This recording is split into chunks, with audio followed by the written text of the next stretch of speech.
Welcome everyone to my top 10 weapons in Mount and Blade Warband. Now, this is a pretty interesting topic in my opinion, since there are just so many different weapons in the game, and some of them have some pretty big advantages and disadvantages. So, in other words, in my opinion at least, a weapon such as a lance would be great to use while on horseback, but it wouldn't be that great fighting an environment like this guy is in right now. Now, there are also weapons that are pretty similar to one another. The main differences being, some slight changes in how fast a weapon can be, or how much damage it deals, maybe a little bit on the reach. Uh, but overall, there's just so many weapons, and it's at least I'm under the impression that it's up to the player as to what weapon they want to use. And I've heard people say that it's kind of difficult to say what the best weapon is in the game, but I've went ahead and decided to make this list nonetheless. Again, I think it's interesting, and I will try to be as non-partial as possible. But before I even begin talking about the actual list, there are some things that I would like to establish first, some rules. First off, the order is not going to matter. Now, the reason for that is because since, as far as I know, there is no weapon that the game states is the best out of all the weapons out there. It's pretty much up to the player's interpretation. It can already be difficult enough to select one weapon out of like, I don't even know how many weapons are in the game, but there's like probably over 50. Taking into consideration all the different versions of the weapons, all the just every little weapon you can think of, and so it can be pretty difficult. But I'm gonna be talking about 10 weapons, not just one. So that is why I will not be ranking them, because getting 10 weapons in this list was already difficult enough to begin with. I'm not gonna make my life even more difficult by ranking them. Additionally, I'm not going to be talking about improved versions, because then the list from which I would have to get the weapons would just be even bigger. So I don't want that. And another thing to keep in mind is that this list is going to be based off on my knowledge and experience. I will be placing weapons based off on how good they are, essentially, how much damage they deal, how quick they are, how efficient and how versatile, essentially. And another thing to keep in mind is pretty much that I will try to not make the list be too repetitive. This is because, again, there are many weapons that are similar to one another, and if I select a weapon, like let's say that I select a one-handed axe, and I think it's great, but let's say there's like two or three more axes that are pretty similar. So what's essentially stopping me from um, almost taking over, half of the lists with just axes? So that is why I will be selecting one weapon per subcategory in order to avoid making the list be so repetitive. And last but not least, this list, as it is in the title, this is my top 10. This is based off on my opinion.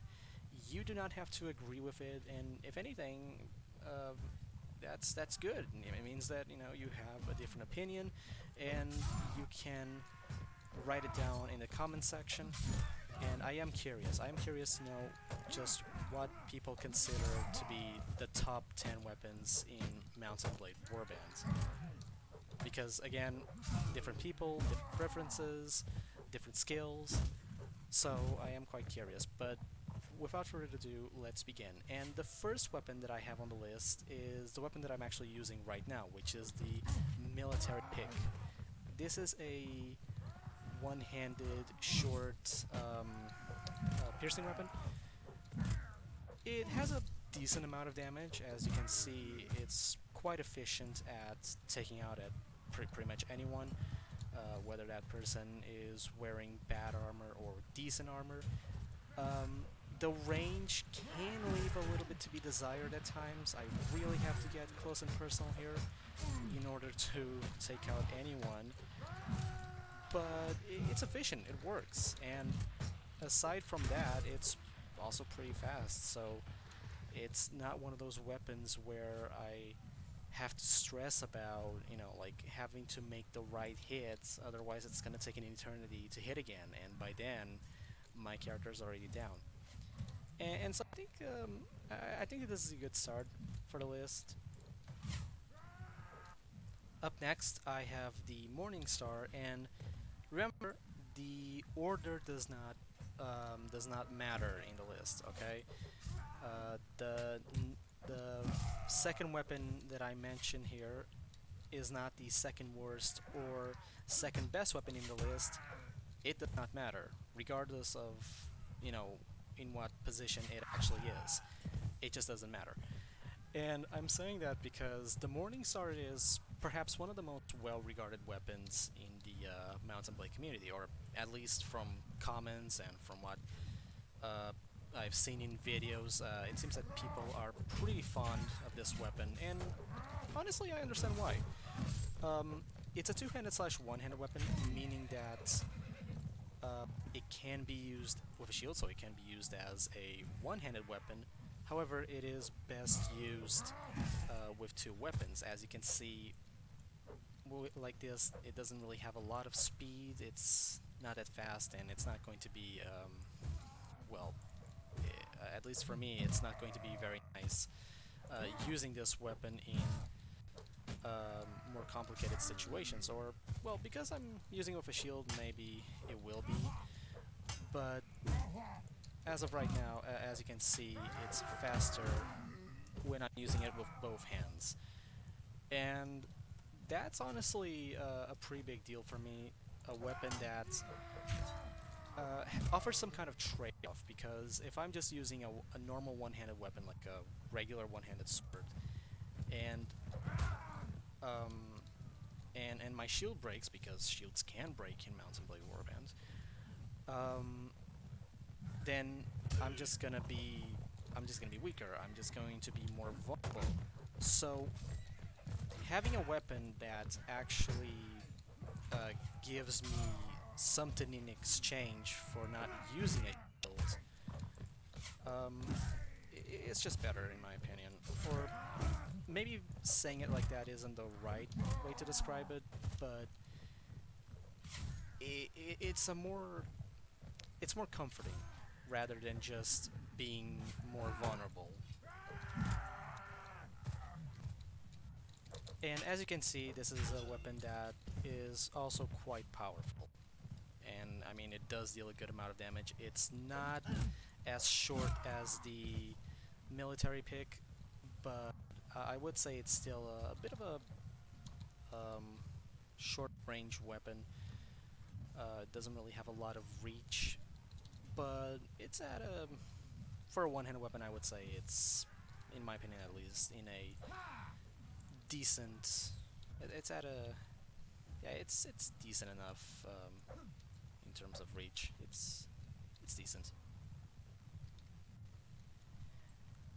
And now here is another weapon that is like the Morningstar. It's a two-handed slash one-handed type, and that is the Heavy Bastard Sword. Now, I've already explained my fondness over these kinds of weapons, the kind of trade-off that they offer. But now let's take a look at the benefits of the fact that this is a sword and not some kind of spiky weapon that doesn't have as much range. because the Heavy Bastard Sword is a weapon that, as you can see, I can keep a safer distance than I would if I was using the Morning Star.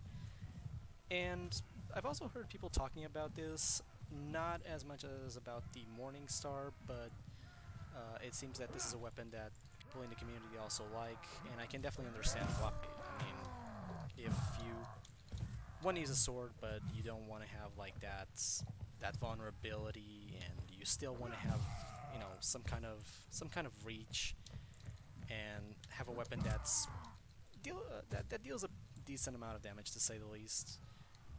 I know I said I wouldn't bring up the powered up versions or the improved versions of weapons, so I won't, but I'm tempted to. But yeah, this regular version is still decent. It still gets the job done. As you can see, if I can actually hit this guy, it, it deals a decent amount of damage. And it also has good speed, and I think that even with a shield, it doesn't exactly leave much to be desired. You can definitely tell it's slower, but it could be worse. It could definitely be worse. So let's just kill this guy here, so that I can show that it still works. Of course, these are just, you know, these are not actual players.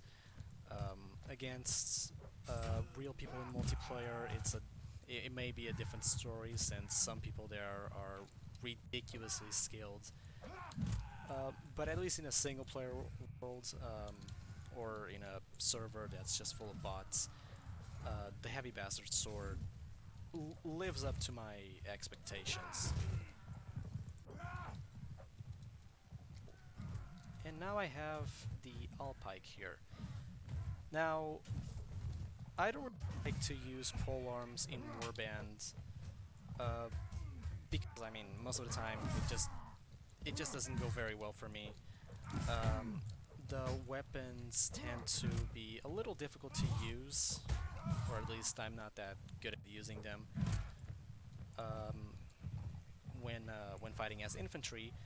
But the Alpike manages to always surprise me. It's a pleasant surprise, if anything. Um, it's it's fast enough that I can use it with some degree of confidence against uh, pretty much anyone. It's long enough for me to fight against cavalry, but short enough for me to still fight in environments where, you know, there isn't much room. You could say, you could perhaps describe them as rather claustrophobic environments. But nonetheless, just look at this. The way how this weapon works. Sometimes it's just best to show rather than tell, because you can see here just how well this works. It takes out people in one or maybe two or three hits, depending on depending on how much health and armor that person has. But overall, I think it's quite clear that the Alpike is a pretty good weapon, or at least in this situation it's being quite efficient. So that is why I have it here in the list. And now talking about the last Swadian weapon, or at least the last weapon that can be obtained from the Swadian team under normal circumstances in multiplayer. I have the Great Sword, and it definitely lives up to its name. This is a two-handed sword, and it's honestly pretty good. I mean, it's got speed, it's got that power, that damage. It's got a good reach. For a pole arm, you know, in comparison to like something like a war spear or a light lance, it wouldn't come off as impressive. If anything, it would be rather underwhelming. But then again, that's the thing about pole arms. They're long, pointy sticks. But when it comes to these two-handed weapons and one-handed weapons, it definitely has an impressive reach. And it's hard to criticize this weapon in any way. I mean, it's pretty much, I mean, at least in my opinion, it's perfect. Then again, everything in this video is my opinion, um, but yeah, I would consider it to be um, a perfect weapon. It's really hard to say anything bad about this weapon. The only thing I could say about it is that it's a two-handed weapon. But, I mean, criticizing it like that, I feel like it's not quite valid. You know, it just isn't. But yeah, like I like to use shields. I like to use one-handed weapons. So this definitely comes off as a disadvantage to me. Yeah, I can fight with it, but on the long run, I do like having a shield, and I prefer to be able to use it with said shield rather than having to like equip it, unequip it, keep the shield out, and then when I go to strike someone, I gotta take the weapon out. I mean, it's just not very practical. But again, I don't know.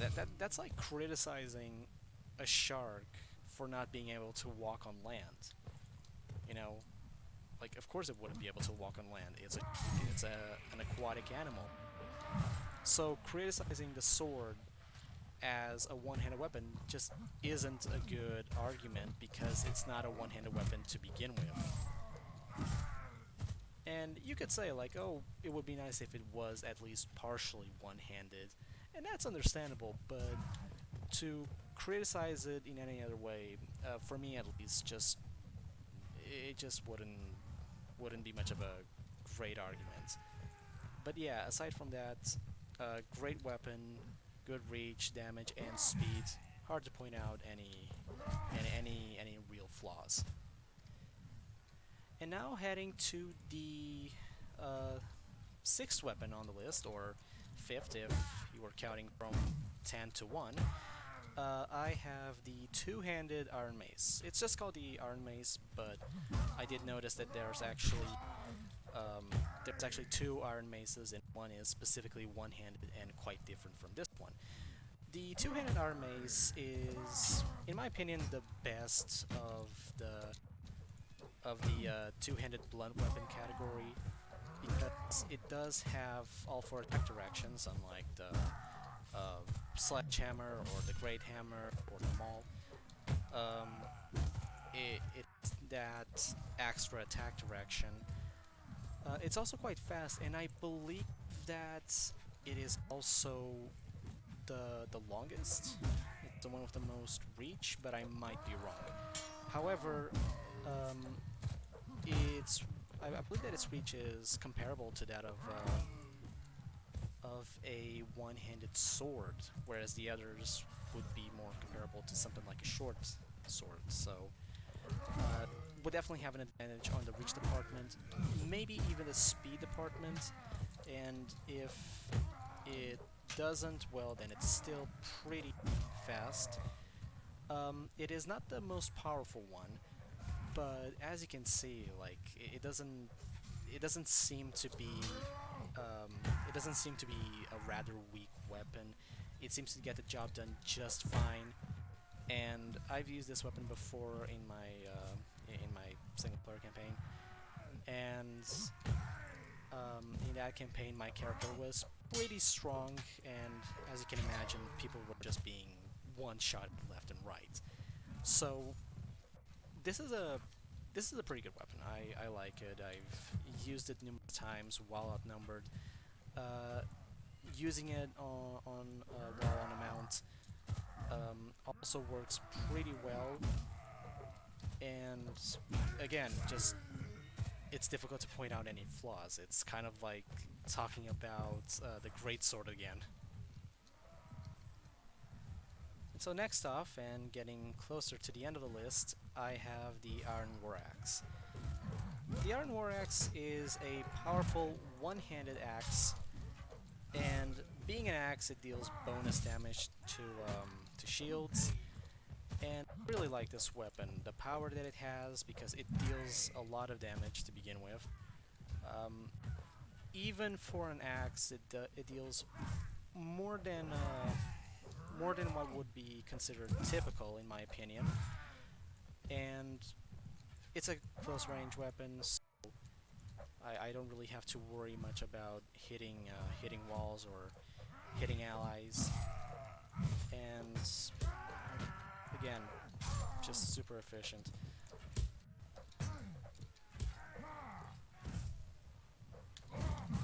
Using it on a mount might come off as a bit tricky. I don't think this is quite as short as the military pick, but it isn't like. Uh, I mean, you can see that it's clearly much shorter than some of the other weapons that I mentioned that were actually pretty efficient to use while on horse.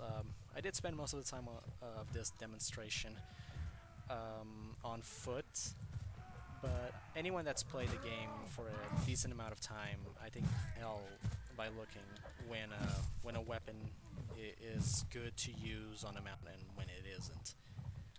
But in my opinion, these short-range weapons um, aren't that great. I can still try to use them. It's just that I'm gonna have to be a lot more careful so that my horse doesn't die or I don't die, especially if my opponents have something like pole arms or large two-handed blades. Now, the next weapon that I want to talk about is not available in multiplayer. It is specifically a single-player weapon, and that is why the weapon that I'm actually using here um, is the Starinid Cavalry Sword, which it's pretty similar. It has the same reach. Both of these weapons have the exact same reach. However, the Starinid Cavalry Sword is a little weaker, and the other weapon that I actually want to talk about is, well, considerably stronger, and that is the Long-Arming Sword. It has a... I really like this kind of reach. It's a kind of reach that can give some kind of advantage while riding, or even on foot. It's just I can strike my opponent without having to get too close. However, it's not so long that I cannot use it in a place where there isn't a lot of room. And I would say this is like the versatile reach value. I would say this is that right middle ground. It's not too short to give me a hard time while riding, but it's not so long that I need like 2 rooms and a half or 2 arenas and a half of space to be able to use it properly. I've spoken about axes before, but I haven't talked about throwing axes, specifically the heavy throwing axes. Now, I don't always like to use a bow and arrow or a crossbow and bolts. Sometimes I like to use other items. I like to experiment a little bit, but I still like to have the ability to fight at a further range, and that is where the heavy throwing axes come into play. Um, as a primary weapon, well, I wouldn't advise it that much since, you know, it's happened to me before where I'm throwing my axes and I end up throwing all of them, which is not a good thing. Um, but I do like this weapon because I can use it like a regular axe if someone gets too close, but as you've seen, it can be used for, well, throwing, and opponents that are using a bow and arrow or javelin, something like that, uh, become a little less of a threat. Now, I'm not very good with throwing weapons, my aim isn't great, but, you know, I still... the fact that I have this with me just makes me feel a bit more comfortable when I don't have a bow and arrow with me. It's by no means a full-on replacement, but it's still a little better than just having to, having getting close and personal be the only proper option. And finally, last but not least, well, certainly not least, I have the Great Long Axe. Now, this is a two-handed polearm, meaning that, uh, well, it's a polearm that I cannot use with a shield. That's the bad part about it. However, this weapon does have another interesting aspect, which is that it can switch modes. Right now it's in polearm mode, but now it's on two-handed mode. And I love this because in polearm modes, I'll show you right now, um, it's not very good in my opinion. Because when you're using a polearm like a spear or a lance, the only attack direction that you have is this. You can only do this, and the Great Long Axe does not deal a lot of damage like this, and that's why, at first I wasn't really sure about it, but then when I started to use it as an actual two-handed weapon, the result was actually a lot different. As a polearm or two-handed weapon, whatever you want to call it, it's got a good reach.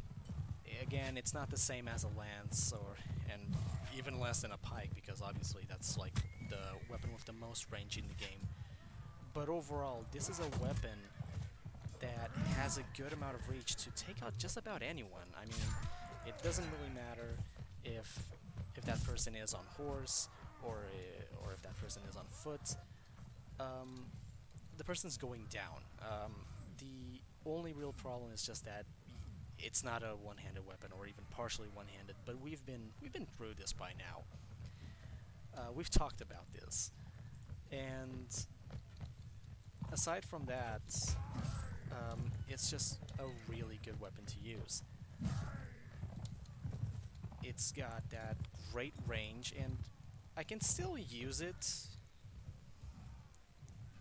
I think if I go over here where I don't have a lot of room, I might be able to take this guy out. And okay, I was successfully able to do so. I will be hitting some walls like this, but it's not like I won't be able to hit my opponent first, or at least in this case, I was able to survive. But yes, that is essentially the list. In fact, it is the whole list. It's not essentially, it is the list. And I hope you enjoyed. And please let me know what are your top 10 weapons, or if you don't have a top 10, maybe it's the top 5 or a top 20. Whatever the number is, I'm curious to know what are the weapons that you like to use.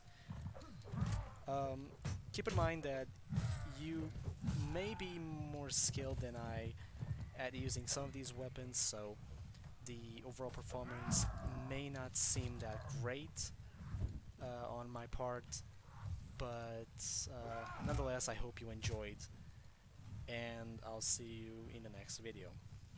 Goodbye.